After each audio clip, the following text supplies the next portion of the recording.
शुरुआत करते हैं अच्छी और सच्ची खबरों की। बात सबसे पहले चैत्र नवरात्र की कर लेते हैं, जिसका आज 8वां दिन है। आज मां कात्यायनी की पूजा देश के तमाम देवी मंदिरों और शक्तिपीठों में की गई। देवी दुर्गा के इस स्वरूप के दर्शन के लिए दिन भर मंदिरों में श्रद्धालुओं का तांता लगा रहा। कल नवरात्र के 7वें दिन देवी दुर्गा के कालरात्रि स्वरूप की पूजा होनी है। ऐसे में मां के स्वरूप को कैसे प्रसन्न करें, किस चीज से मां को भोग लगाएं ताकि बुरी शक्तियां और काल से रक्षा हो सके।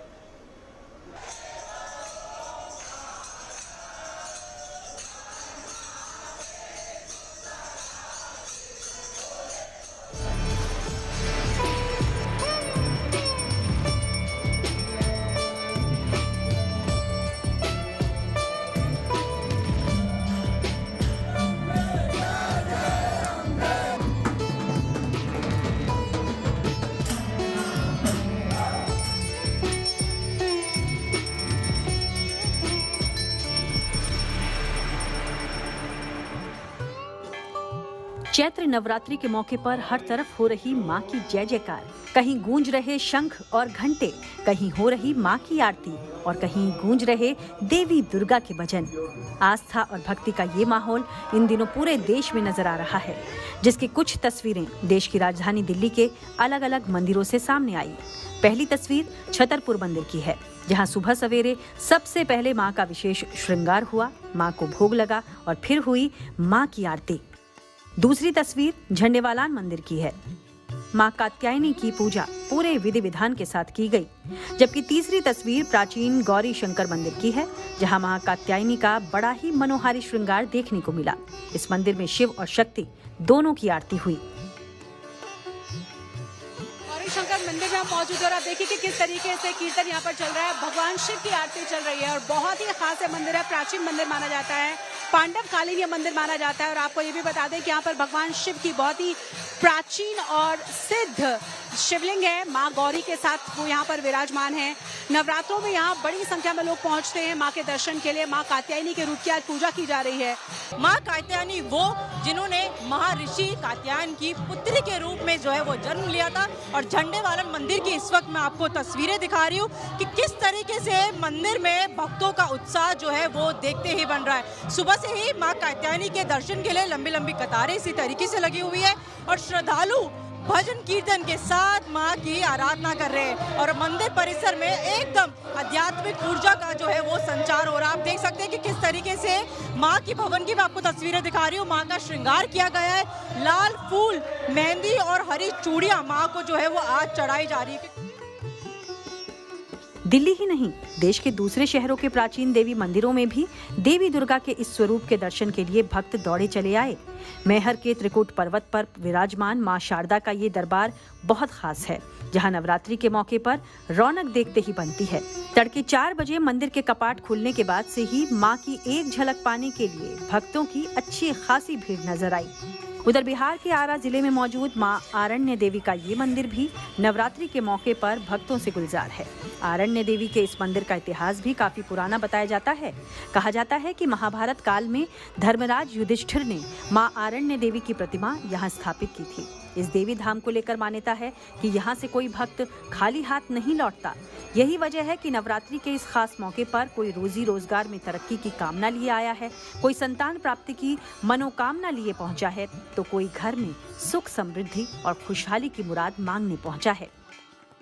जो छोटी माँ है वो स्वयंभू है, वो शक्ति का स्वरूप मानी जाती है। माँ आरण्य देवी का मंदिर जो है बहुत ही पुराना मंदिर है।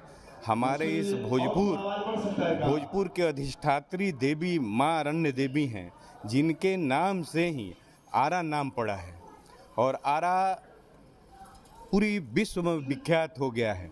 माता रानी के दरबार से बहुत सारे मन्नतें पूरा होती हैं। माँ के यहाँ जो अपनी इच्छाएं लेकर आते हैं उनकी पूरी होती हैं, माँ पूरी करती हैं। चैत्र नवरात्रि का ये पर्व समापन की तरफ बढ़ रहा है। ऐसे में कल देवी दुर्गा के कालरात्रि स्वरूप की पूजा होगी।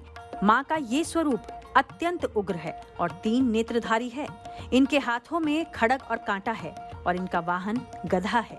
लेकिन माँ कालरात्रि हमेशा भक्तों का कल्याण करती हैं, इसलिए उन्हें शुभंकरी भी कहा जाता है। मां कालरात्रि की पूजा करने के लिए सूर्योदय से पहले उठकर स्नान करें। इसके बाद मां की प्रतिमा को गंगा जल से शुद्ध करें और फिर मां को लाल रंग के वस्त्र और लाल फूल अर्पित करें। साथ ही रोली और कुमकुम भी अर्पित करें। कालरात्रि को गुड़ का भोग अत्यंत प्रिय है, इसलिए पूजा के समय मां कालरात्रि को गुड़ की खीर या गुड़ से बनी चीज का भोग लगाएं। कहते हैं ऐसा करने से मां का विशेष आशीर्वाद मिलता है।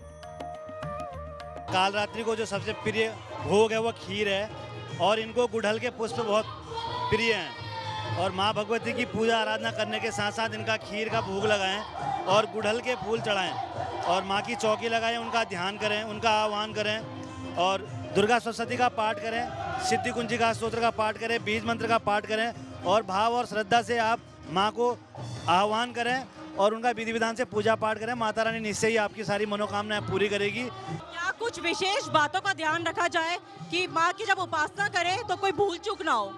माँ भगवती का श्रद्धा पूर्वक आप उनका आह्वान कर सकते हैं और विशेष रूप से आज खीर का भोग लगा सकते हैं और इनको सबसे प्रिय पुष्प है गुड़हल का, उसका फूलों का आप अर्पण कर सकते हैं माँ को। कहा जाता है कि अगर पूरे मनोभाव से मां कालरात्रि का पूजन किया जाए तो भय, दुर्घटना और रोगों का नाश होता है। दिल्ली से मनीषा लड्डा, शशि शर्मा, सतना से वेंकटेश द्विवेदी, आरा से सोनू सिंह और राजगढ़ से पंकज शर्मा के साथ bureau report, good news today.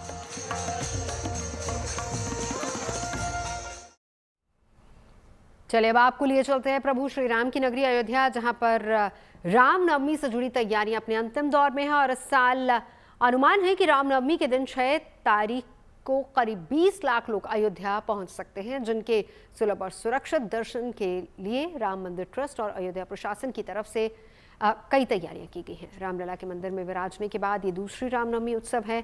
ऐसे में प्रभु श्री राम के जन्मोत्सव के दिन विशेष अनुष्ठान होंगे, जिनमें सूर्य तिलक भी शामिल है। 2 दिन बाद होने वाली रामनवमी को लेकर तैयारियां कैसी हैं वो आपको दिखाते हैं।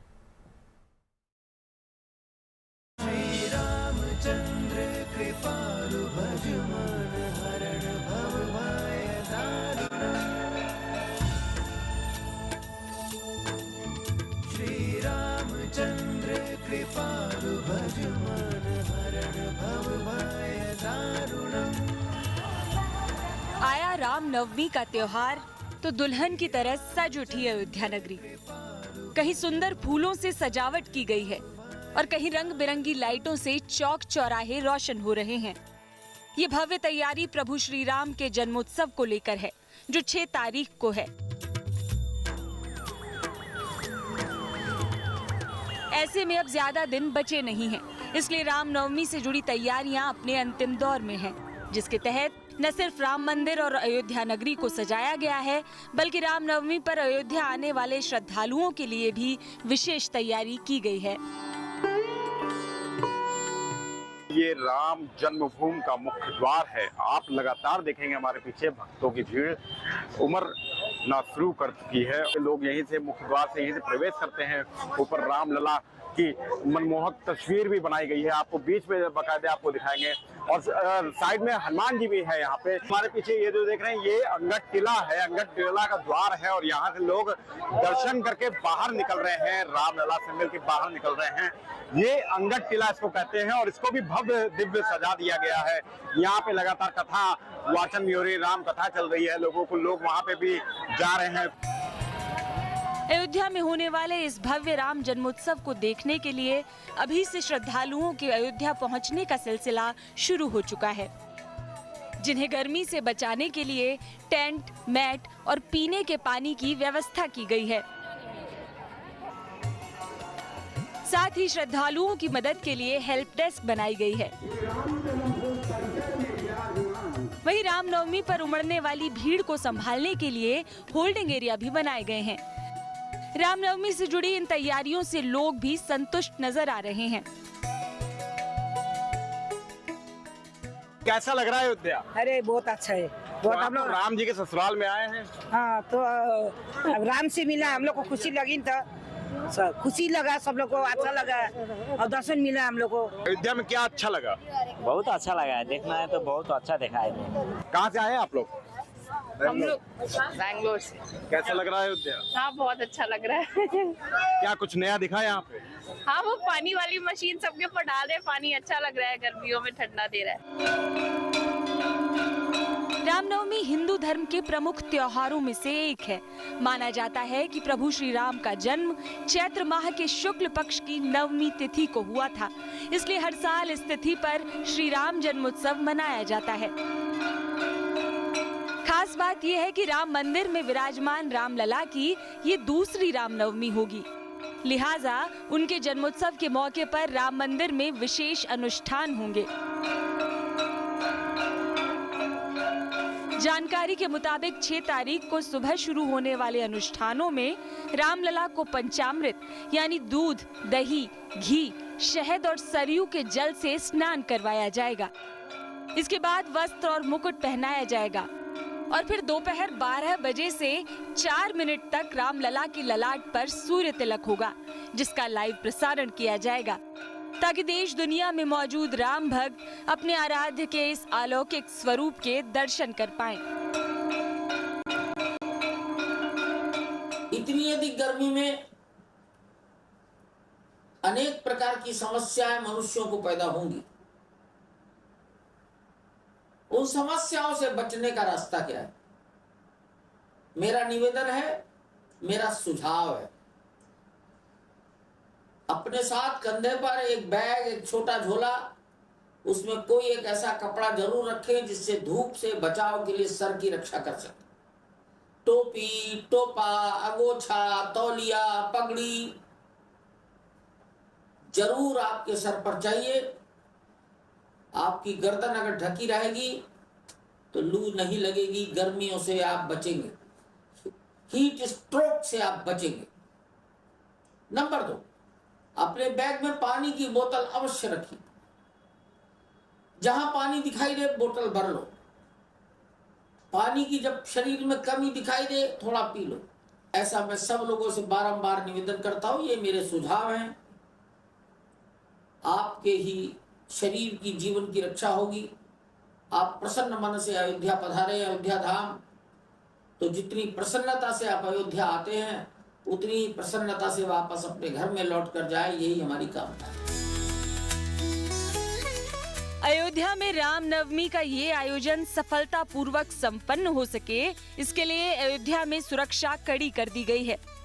पुलिस और सुरक्षा बलों की टीमों ने पेट्रोलिंग बढ़ा दी है।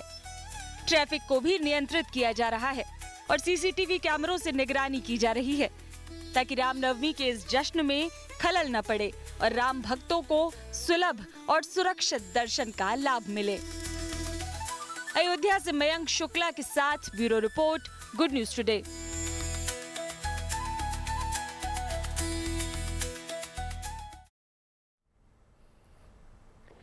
और अब बात करते हैं स्पेशल चाइल्ड की, जिन्हें स्पेशल केयर की ज़रूरत होती है क्योंकि स्पेशल चाइल्ड ऑटिज्म जैसी समस्या से भी जूझते हैं, जो कि बीमारी नहीं है बल्कि एक तरह का न्यूरोलॉजिकल डिसऑर्डर है।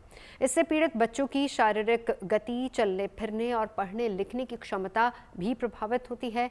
ऐसे में ऑक्यूपेशनल थेरेपी और स्पीच थेरेपी के नाम पर ऐसे बच्चों के माता पिता से थेरेपिस्ट और प्राइवेट स्कूल मनमानी फीस वसूलते हैं, जिसकी वजह से पूरा परिवार फाइनेंशियली और इमोशनली टूट जाता है।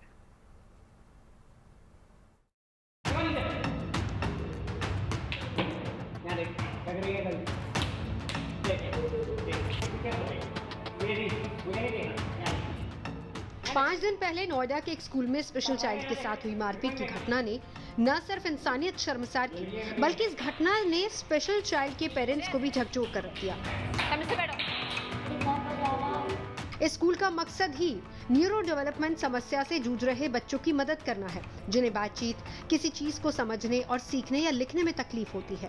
पर स्कूल में पढ़ने वाले एक बच्चे की मदद करने के बजाय उसके साथ बुरा बर्ताव और मारपीट की गई, जिससे जुड़ा वीडियो सोशल मीडिया के जरिए कई लोगों तक पहुंचा। इनमें वो लोग भी थे जिनके बच्चे दूसरे आम बच्चों से थोड़े अलग हैं। ऑटिज्म से पीड़ित बच्चों को पालने पोसने में काफी बातों का खास ख्याल रखना पड़ता है, जिसकी वजह से उनकी पढ़ाई लिखाई पर होने वाला खर्च भी कई गुना बढ़ जाता है। ऐसे में बच्चों को लगातार थेरेपी की जरूरत होती है, जिनमें ऑक्यूपेशनल थेरेपी, स्पीच थेरेपी जैसी कई थेरेपी शामिल है। हालांकि किस तरह की थेरेपी की जरूरत है ये थेरेपिस्ट ही तय करता है। उनके 45 मिनट के एक सेशन के लिए 600 से 1500 रुपए तक चुकाने पड़ते हैं। जबकि रामसुता नाम की इस महिला को आधे घंटे के लिए 3000 रुपए तक देने पड़े, यानी 1 मिनट के 100 रुपए। थेरेपिस्ट के पास एक तो सबसे पहले थेरेपिस्ट की फ़ीस बहुत हाई होती है। मीन्स आपको 45 मिनट्स के वो 600 या 700 ऐसे डिपेंड करता है कि वो थेरेपिस्ट का एक्सपीरियंस कितना है। इवन मैंने एक जगह मैं काउंसलर के पास भी गई थी, वहाँ मैंने 1500 रुपये दिए थे। जो मैं ऑनलाइन चेक करके गई थी, मैंने 1500 रुपये 15 मिनट का कुछ था ऐसा सेशन। तो हमें बात करने में हमारा वो एक होता है कि वो उन्होंने क्वेश्चन किया और हम रिप्लाई कर रहे थे, हम बात करते करते हमें आधा घंटा हो गया और हम उसका 3000 रुपये पे करके आए थे। लाख प्रयास के बावजूद रामसुता का 12 साल का बेटा आम स्कूल में लंबे समय तक नहीं रह पाया। बाकायदा एंट्रेंस एग्जाम और इंटरव्यू पास करने के बावजूद धीरे धीरे टीचर्स की शिकायत बढ़ने लगी, जिसकी वजह से रामसुता को अपने बेटे को स्कूल से निकालना पड़ा, क्योंकि स्कूल फीस के अलावा वो अलग से स्पेशल चाइल्ड फीस भी बढ़ा रहे थे। प्रभा नाम की महिला को भी इन्हीं हालातों से गुजरना पड़ा। स्पेशल चाइल्ड के नाम पर प्राइवेट स्कूलों की मनमानी फीस नहीं भर पाने की वजह से प्रभा अपने 14 साल के बेटे को अब घर पर ही रखती हैं। दिल्ली एनसीआर के साथ साथ हैदराबाद तक थेरेपिस्ट से इस मामले में उन्हें कोई खास मदद नहीं मिली। हमें दिक्कत यह आई कि हमें कोई भी ऐसा थेरेपिस्ट नहीं मिला जो कि हमें सही रिजल्ट दे पाए। बहुत ज़्यादा दिक्कत हुई हमें, जबकि इसका एक भी थेरेपी मिस नहीं करते थे। हम सारा थेरेपी कराए थे, और स्पीच थेरेपी, ऑक्यूपेशनल, सब कुछ, बट हमें कोई रिज़ल्ट नहीं मिला। जब ये 7 साल का हो गया तो ऑब्वियसली वो थोड़ा बड़ा हो रहा था। फिर हमने स्कूल ट्राई किया, स्कूल वाले, उससे पहले भी स्कूल ट्राई करती रही, मगर स्कूल में हमें कोई ख़ास रिज़ल्ट नहीं मिला। स्कूल में हमने डाला भी था तो हमें निकालना पड़ा, क्योंकि ये हाइपर एक्टिव था। स्कूल वाले बोलते थे हम इसे हैंडल नहीं कर पा रहे हैं, बैठा नहीं पा रहे एक जगह, तो इस तरह की चीज़ें थी। तो हमें स्कूल से निकाल के सिर्फ थेरेपी पे ही रहना पड़ा कुछ दिन। तो खाकर प्रभा ने अपने बेटे की मदद खुद करनी शुरू कर दी। स्विमिंग, साइकिलिंग, रनिंग और घर के सारे कामकाज सिखाए। प्रभा को ये भी शिकायत है कि ऑटिज्म जैसे न्यूरोलॉजिकल डिसऑर्डर को लेकर इतनी जागरूकता के बाद भी समाज ऐसे बच्चों को स्वीकार करने के लिए अभी भी तैयार नहीं है। समाज में भी वैसी जागरूकता नहीं है कि मतलब हमारे बच्चे को बिल्कुल स्वीकार नहीं किया जाता है। हमें इतना तक कहा गया है कि आपका बच्चा ऑटिज्म है, आपके बच्चे में ऑटिज्म है, तो आप इसको घर में क्यों नहीं रखते हैं। इस तरह की चीज़ें हमें फेस करनी पड़ी, मुझे फेस करनी पड़ी है। हालांकि राजसुधा और प्रभा से श्रुति यादव नाम की इस महिला का अनुभव थोड़ा अलग रहा, जो खुद एक स्पेशल चाइल्ड की मां है, जिन्होंने अपने बच्चे को पालने के लिए इससे जुड़ी ट्रेनिंग भी ली और फिर दूसरे स्पेशल बच्चों के लिए एक सेंटर भी खोला, जहां बच्चों को चलने फिरने के दौरान शरीर का संतुलन बनाना सिखाया जाता है। रंगों को पहचानना, अक्षरों और नंबरों का ज्ञान भी दिया जाता है। हालांकि स्पेशल बच्चों के लिए बनाए गए सेंटर्स में जरूरतमंद बच्चों को भेजना आर्थिक लिहाज से थोड़ा मुश्किल जरूर हो जाता है। इस दौरान रेगुलर बेसिस पर बच्चों की थेरेपी चल रही है, तो माता पिता के लिए ये बेहद मुश्किल भी है। पेरेंट्स को इमोशनल बर्डन बहुत ज़्यादा होता है, बिकॉज उनको जब जैसे ही बच्चे का डायग्नोज होता है उनको आगे कुछ नहीं समझ में आता वो क्या करें। बहुत सारे पेरेंट्स के लिए ये एब्सोल्युटली न्यू टर्म होता है। I came to know about autism when I got my diagnosis of my son कि उसको ऑटिज्म है। उसके बाद फिर फाइनेंशियल बर्डन भी होता है, थेरेपीज़ आर एक्सपेंसिव, और अपना जॉब छोड़ा होता है, तो financial burden, emotional burden, mental trauma तो होता ही है एक तरीके से। तो कई तरीके से सफ़र करती हैं फैमिली। मुझे ऐसे बहुत सारे पेरेंट्स पता हैं जिनमें मदर्स ने जॉब छोड़ी हुई है टू टेक, क्योंकि आजकल न्यूक्लियर फैमिलीज़ होती हैं, बच्चे की टेक केयर भी करना है, बच्चा needs a full time attendant, normal time पे स्कूल नहीं जा पा रहा होता है, अपने माइलस्टोन्स नहीं अचीव कर पा रहा होता है, तो किसी को तो टेक केयर करने के लिए रहना पड़ता है, तो यूजुअली मदर ही होती हैं वो। श्रुति का दावा है कि भारत में हर 68 में से एक बच्चा ऑटिज्म का शिकार है। ऑटिज्म से पीड़ित बच्चों की इतनी बड़ी संख्या होने के बावजूद सरकारी व्यवस्था न के बराबर है। बड़े बड़े प्राइवेट अस्पतालों में बच्चों की थेरेपीज होती हैं, लेकिन वहां भी अपना नंबर के लिए इनको घंटों इंतजार करना पड़ता है। ऐसे में इन बच्चों को घंटों एक ही जगह पर रोकना काफी मुश्किल है। कुछ बड़े एनजीओज हैं जो कि सरकार के साथ मिलकर स्पेशल चाइल्ड के लिए स्कूल चलाते हैं, लेकिन वहां पर भी सीटें बहुत कम हैं, जिसकी वजह से समस्या और ज्यादा बढ़ जाती है। स्पेशल बच्चों के पेरेंट्स से प्राइवेट स्कूल इतनी फीस क्यों वसूलते हैं, इस पर सरकार का कोई लगाम नहीं। प्राइवेट थेरेपी सेंटर इतना चार्ज क्यों करते हैं और आखिर इन थेरेपी सेंटर्स का रिजल्ट क्या होता है, इस पर भी सरकार की कोई नज़र नहीं है। सरकार को इस तरफ ध्यान देना होगा। ऐसा नहीं है कि सरकारी अस्पताल नहीं है जहां पर ऐसे बच्चों की थेरेपी की जाती है, लेकिन ये बड़े अस्पताल बहुत कम हैं और इन तक पहुंचना हर बच्चे और उसके पेरेंट्स के लिए आसान नहीं है। ऐसा भी नहीं है कि इन बच्चों के लिए स्कूल्स नहीं है। कई बड़े बड़े एनजीओ सरकार के साथ मिलकर स्पेशल बच्चों के स्कूल चलाते हैं, लेकिन वहाँ पर भी एडमिशन हर बच्चे के लिए मुमकिन नहीं है, क्योंकि वहाँ पर लिमिटेड सीटें हैं, वो भी कई नियम और शर्तों के साथ। लगातार ऐसे बच्चों की संख्या बढ़ती जा रही है। इनके पेरेंट्स भी अपने बच्चों के लिए सामान्य बच्चों की तरह उनके भविष्य को लेकर तमाम सपने देखते हैं। सरकार के लिए ये बहुत ज़रूरी है कि वो इस तरफ ध्यान दे और कम से कम हर डिस्ट्रिक्ट में एक ऐसा थेरेपी सेंटर और स्कूल इन बच्चों के लिए बनाया जाए, ताकि इनका भविष्य भी बेहतर हो पाए। कैमरामैन शैलेंद्र के साथ Manish Chaurasia, good news today, Noida.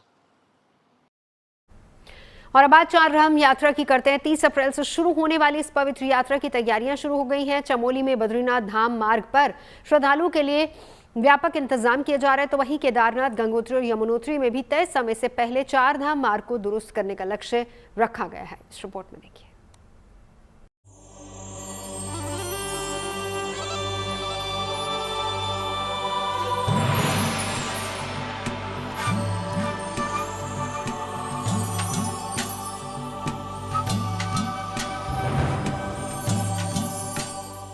देवभूमि उत्तराखंड में चारधाम यात्रा की तैयारियां शुरू हो चुकी हैं।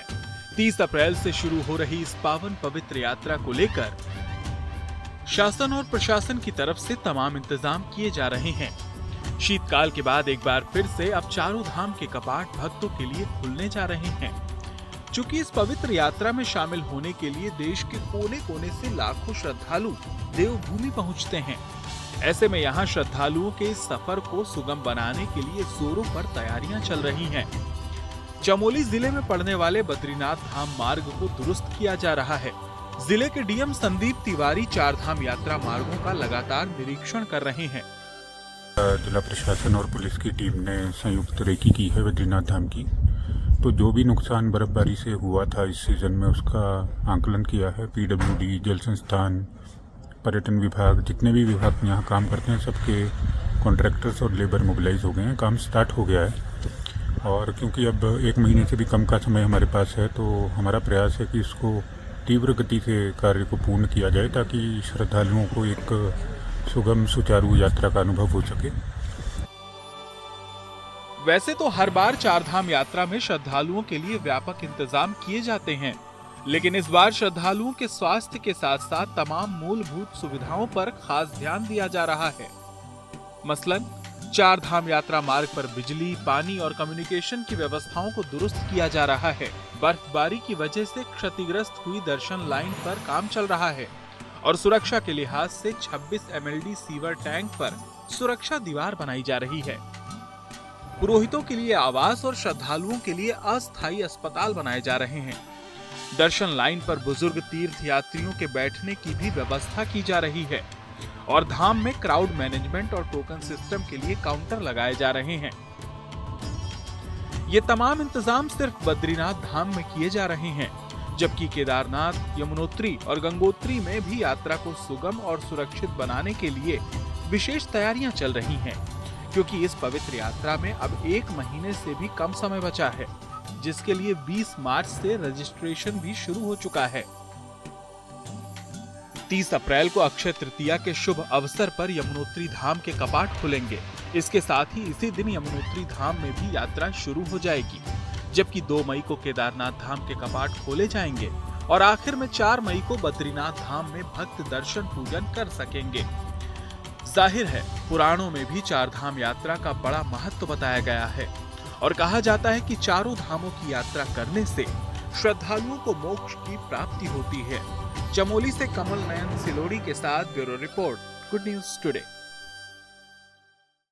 अब आपको महाराष्ट्र के अमरावती लिए चलते हैं, जहां रेलवे स्टेशन पर हमाली यानी कि बोझा ढोने का काम करने वाले शख्स ने ऐसी बॉडी बनाई जिसकी चर्चा हर तरफ हो रही है। न केवल देश में बल्कि चीन तक लोग इस बॉडी बिल्डर से मोटिवेट हो रहे हैं।